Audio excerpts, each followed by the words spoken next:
even though the show is called Chicago Theater Review, we're going to be going in a bit of a different direction, as we kind of did on the last show. And I first of all want to start by saying that we no longer are filming at Comcast in Skokie. The studio closed.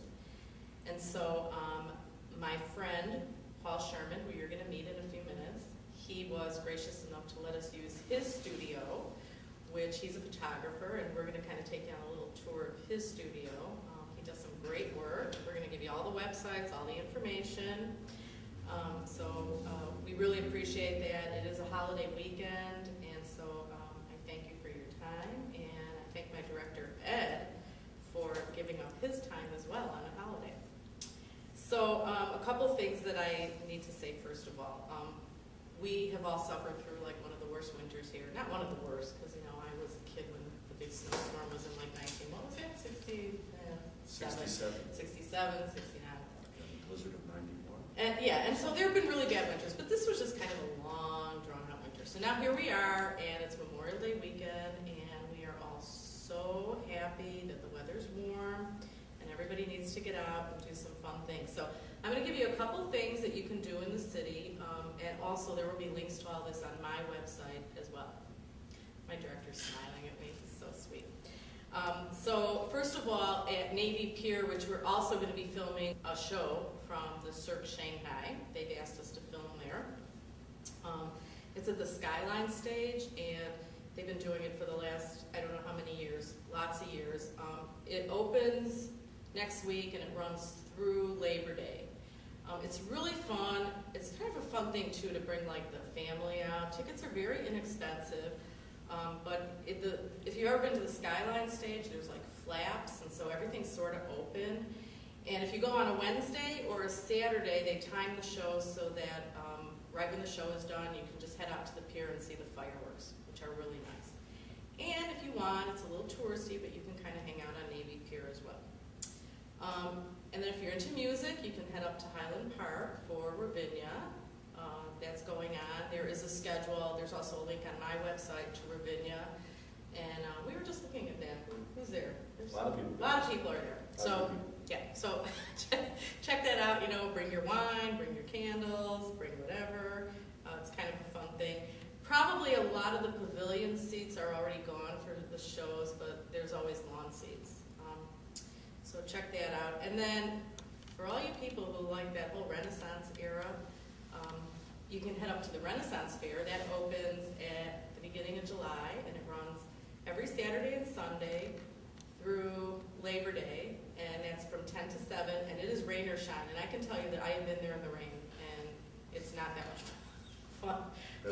It's not so much fun going through the mud in the rain. So, but anyhow, that's in Bristol, which is on the border of Wisconsin, Illinois. It kind of feels like you're out of town for the day, so it's fun. You are out of town. You're in Wisconsin. Speaking of Wisconsin, you can always head up to Milwaukee. Summerfest starts at the end of June, and Milwaukee has a lot of festivals too. Festivals here, there's guides all over the internet, of course, and then I have links on my website, but there are a ton of festivals. We have, every weekend there's some different festival somewhere, a Rib Fest, a this fest, a that fest. There's the Gay Pride Parade at the end of the month. Lots of things for July 4th. So I just, summer is so, you don't realize how short summer is. It's amazing. It's so short. It's like the winter drags on and on and on, and summer, it's already Memorial Day. Because winter's so long. Isn't that funny how that works? So anyhow, so I really think, people should just get out and try to do as much as they can in the city. There's all the bike paths, you can go riding, just all sorts of fun things to do. So I'm going to have all those links on my website again, and I guess I probably didn't mention, if you want to head up north, you can go to the Botanic Gardens as well. It's kind of a nice place to kick around for the day. So another thing, on my website, chicagotheaterreview.com, TAGATRE, I can't get to see all these shows. I'd love to, but time doesn't permit because I do have a full-time job. So I have lots of reviewers that go out and they see these shows and they come back and they write their reviews. And then the reviews are also, I put them on Theater in Chicago. That's www.theaterinchicago.com. So be sure to check out my website, check out all the reviews, and then if you want to go to theater in Chicago, that's a very, very concise website that has opening night calendars, what's opening, what's closing, what's coming. And a couple things I just want to say. There is a big opening coming up. It's another pre-Broadway engagement. We get those every now and then. Hi, Cameron. And it's The Last Ship, and it was written by Sting. And he's been promoting it, and he will be here. And he did a portion of it on Channel 11. And it just dropped his phone. And it looks... it's a miracle of live TV. And it looks really cool, so check that out. That opens June 25th. It's another one of our big pre-Broadway engagements. Everything comes to Chicago before it goes anywhere else because Chicago audiences are so good. And in the event that we do run out of time before I get to my guest, I just want to show this. My guest, Paul, his sister, Karen Kay, she did these great. Ed, can you get a shot of these? These are like fantastic. Can you see these? Got it, Ed? They're chocolate masks of comedy and tragedy. And I'm going to have a link to her website, too, because Ed wants me to, like, hold it. Got it? Ed, do I need to come up there and do that? Yeah. Got that now? So these are really cool. There's chocolate, there's white chocolate, looks like dark chocolate, right? Right. Very cool. I asked Paul if she could do it, and she came through and she did it. And Karen's Creations, Creations with a K. And her we don't have a website. Do we have a website for her? No, we don't have a website. We have an email address. Can I give out her email address? Sure. They took my glasses from me. Darn it. KBKAY at sbcglobal.net. So if anybody's looking for something cool, you got it, Ed? Okay. All right, now, so here's the story. So this is one of my, it's kind of cool, right? This is one of my oldest friends, because my girlfriend died, so you've now become like one of my oldest friends. So I think I met Paul when I was, I think I met Paul when I was like 11, right? 7th grade. And, we've seen each other through the years on and off, and then we didn't see each other. And then a very mutual friend of ours got sick, and we sort of like reconnected. And here he is. And I'm like really excited. I'm so excited like to have one of my oldest friends here. This is just so cool, right? It's really cool. It's so cool when you like reconnect with people that you knew when you were younger, and you're the whole, Ed is just, he's kind of making some goofy faces back here. Anyhow, this is Paul Sherman. And we are in his studio. He was gracious enough, as I said, to let us use his studio to film. And Paul is a photographer. Paul's a man of very few words. So let's, first of all, okay, so Paul's been doing this for a long time. So let's start with how you got started. How did I get started? He's got a very creative side, by the way. I think I've always been a visual person, and so I think I got started, I think back, when I grew up, my father was a photographer in the Army, just like a random field photographer, and there was always a dark room in the house. So I think at an early age I was aware of photography, how the dark room operated, film, and then I... Back in the day, way before digital cameras. Yeah, we're still shooting film, and my family, we had a store on Maxwell Street in Chicago. It was a pants clothing store, and it was a very interesting part of town at that time. It was in the 60s and 70s, and I started taking pictures down there, and that's basically how I got started in photography, just basically a hobby, and then I decided I was going to study it at Columbia College. I graduated Columbia College. I did too. Did you? Yeah. I didn't see you there. I graduated in advertising. Okay, see? That's amazing. I wonder if we were there at the same time. Oh, probably we were. When I was there, they only had the one building on Harrison. Me too. Me too. So I was in the photography department. I was always interested in photography and film. I still watch a lot of film. I watch anything I think that's visually connected. I think I'm a visual learner, and I just enjoy photography, whether it's still photography or movie photography. So that's basically how I got interested in photography. also when I was in high school, I did a project that took me out. They gave you a couple of weeks break in January, and I went out to California, and I hung out for a couple of weeks with this guy who was a painter. He lived in Mill Valley, and he used photography as part of painting. Obviously, go out and taking pictures, and then painting from the photograph. And photographed all different types of things out there, mostly scenic, wildlife, and came back and presented it as a project. So that's kind of really got photography going for me, and that's when I decided that I was going to go study at college, and I've been doing it now for a little over 30 years. And I photograph everything. I mean, I get hired mostly for people-oriented stuff, but I photograph a lot of different projects and a lot of different, a range of different things. And I think today, just to make a living as a photographer, you have to really be very versatile to make a living and take different jobs. So, a couple things, because while we're talking, there's going to be, we're in the studio, and there's our wonderful director, Ed, took some shots of the studio. thank you, Ed. Thank you, Ed. And we'll be showing those. Did he get to the mirror thing? Oh, I don't know. Ed, where'd you go? Okay. Ed, man, a few words. So we're going to be showing shots. That's So. That's going on. There's nobody on camera. Oh gosh.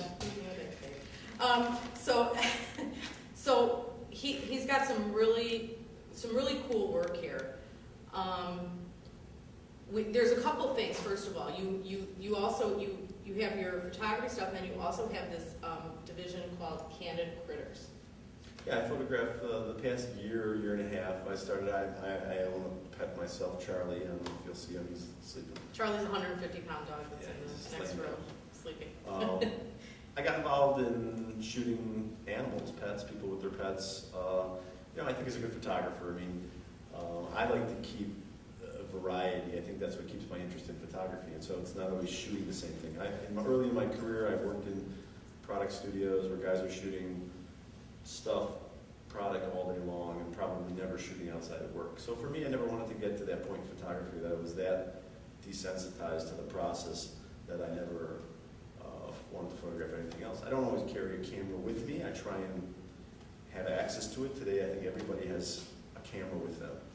And Everybody's got a cell phone with a camera. well, that's the beauty of photography. I think photography today has become such a popular medium, more than ever, because people share images, whether it's social media or whatever. And so,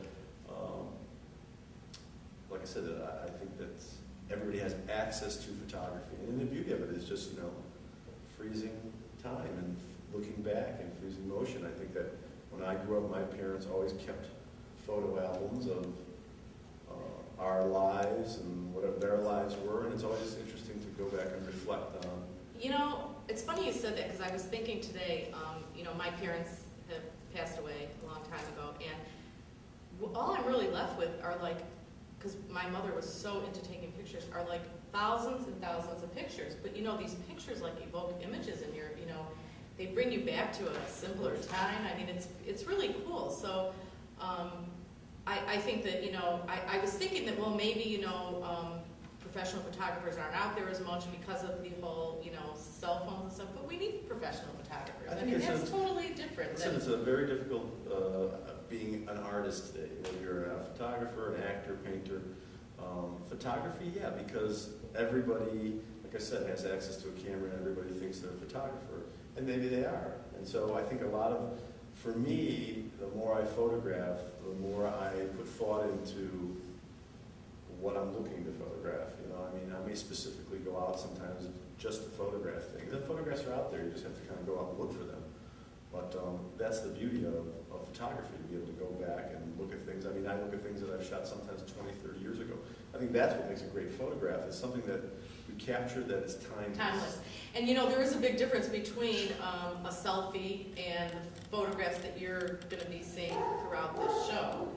So, and there's Charlie. Charlie must be breaking in the other side. There's Charlie barking. So, and there's Ed. I thought Ed was gone.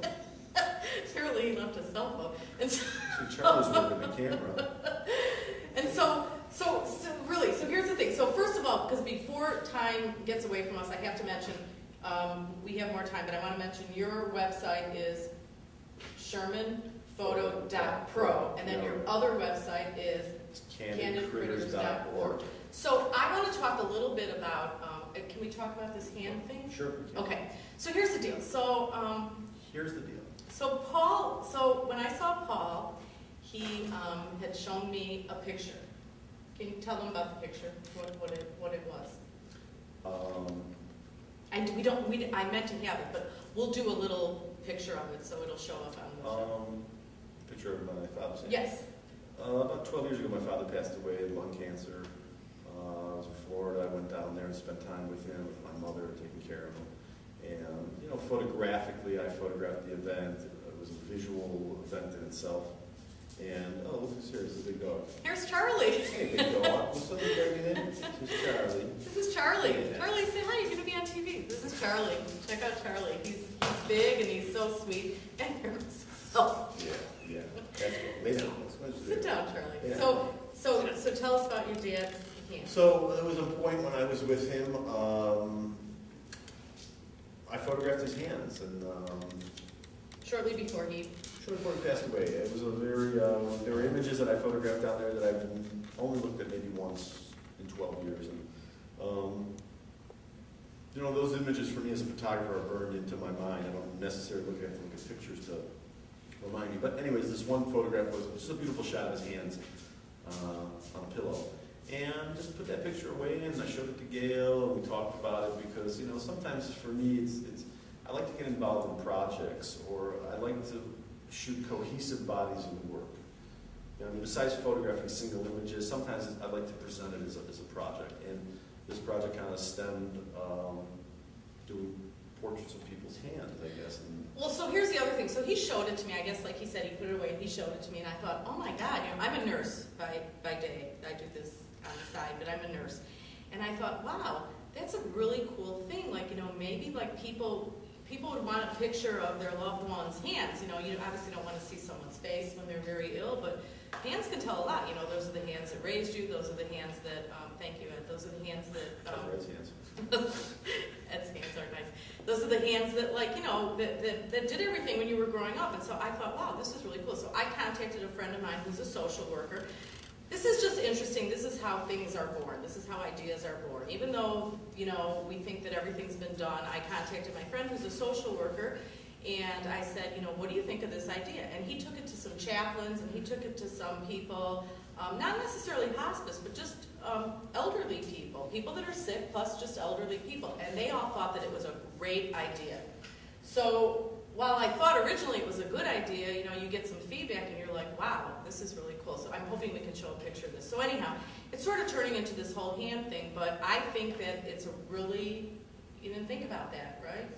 But I think it's such a cool thing to like show someone's hands, especially when they're you know, when they're sick or it's the end of life or something, because, you know, sort of like smells and stuff, those are the kind of things that, you know, I want to like see that are going to have like all these images for me. Yeah, it's just, you know, you never sometimes know how ideas get born and how they kind of spiral, and sometimes something that was created a long time ago now is at the forefront of, you know, fueling an idea or a show of some sort.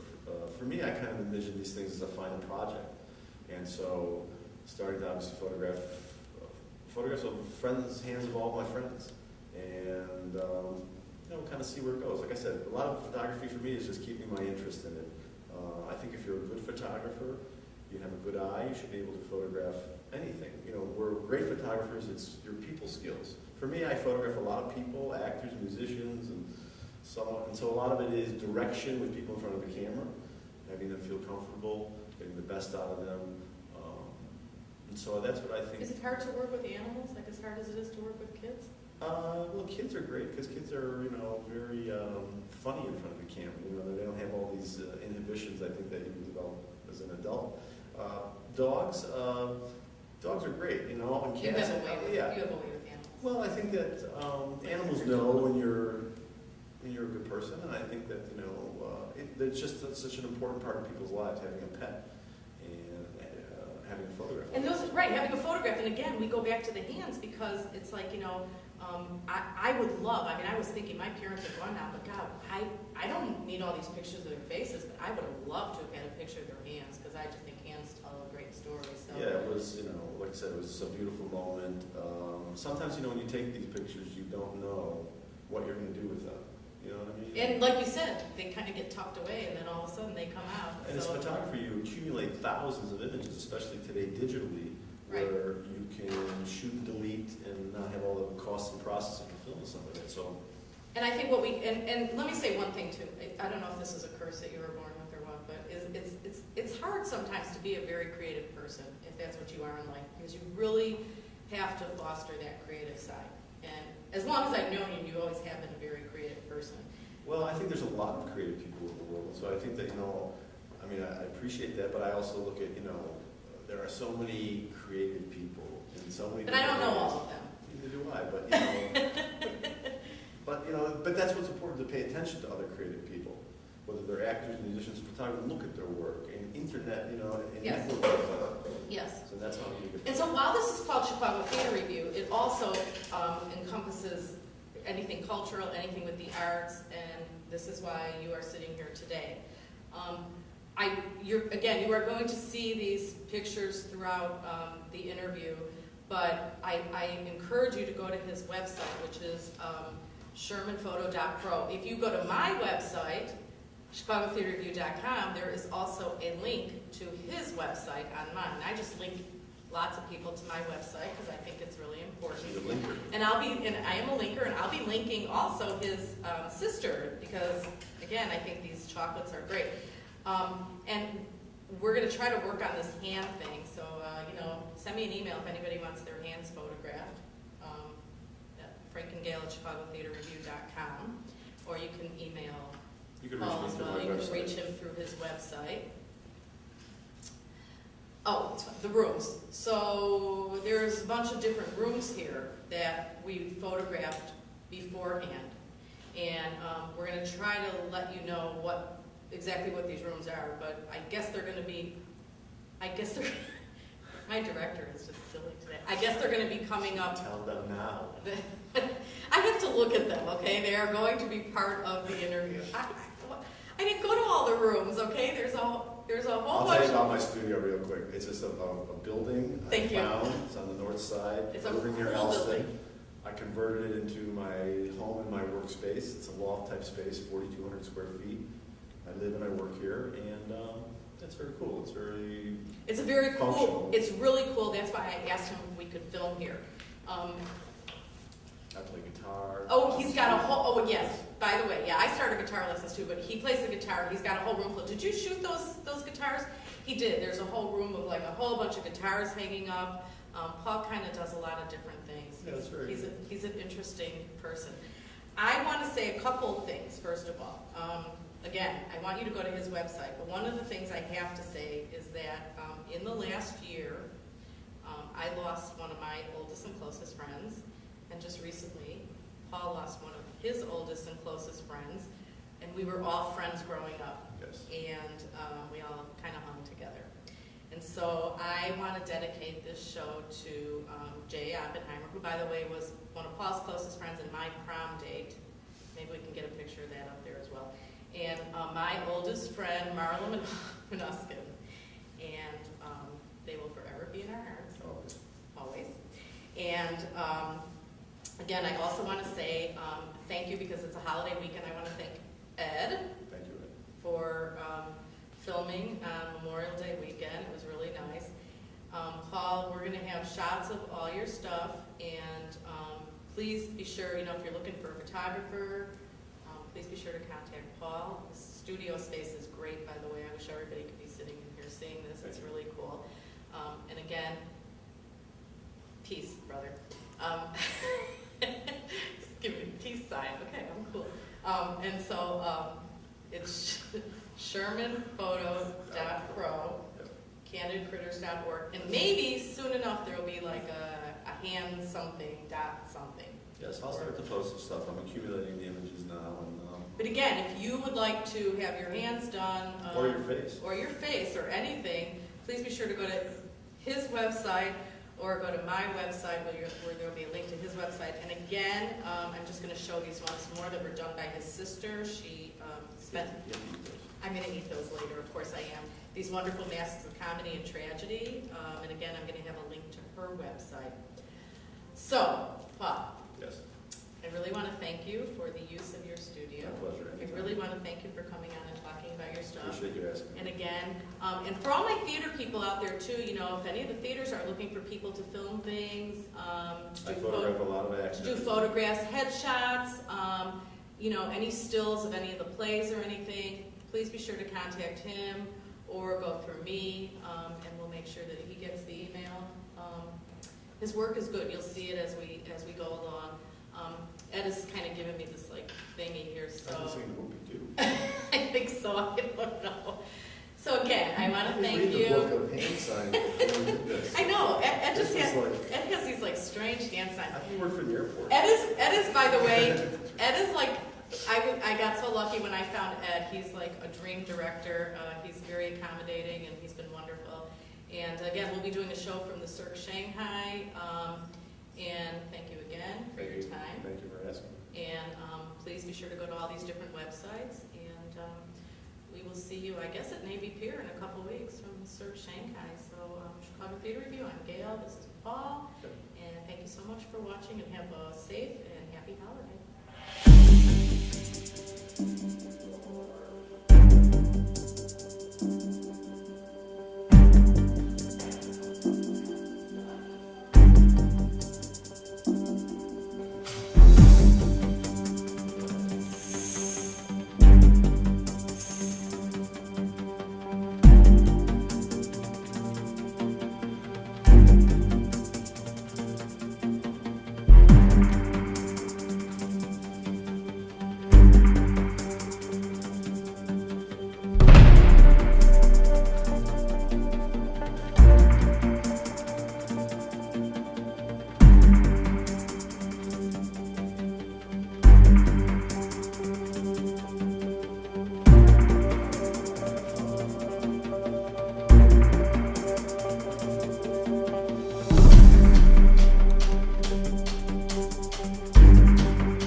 Granted us our greatest wish, 'tis that sore today, our one desire. What do you say? On till what's a pleasure, what's a type of bliss, a love, give me love and I get more love, just a love.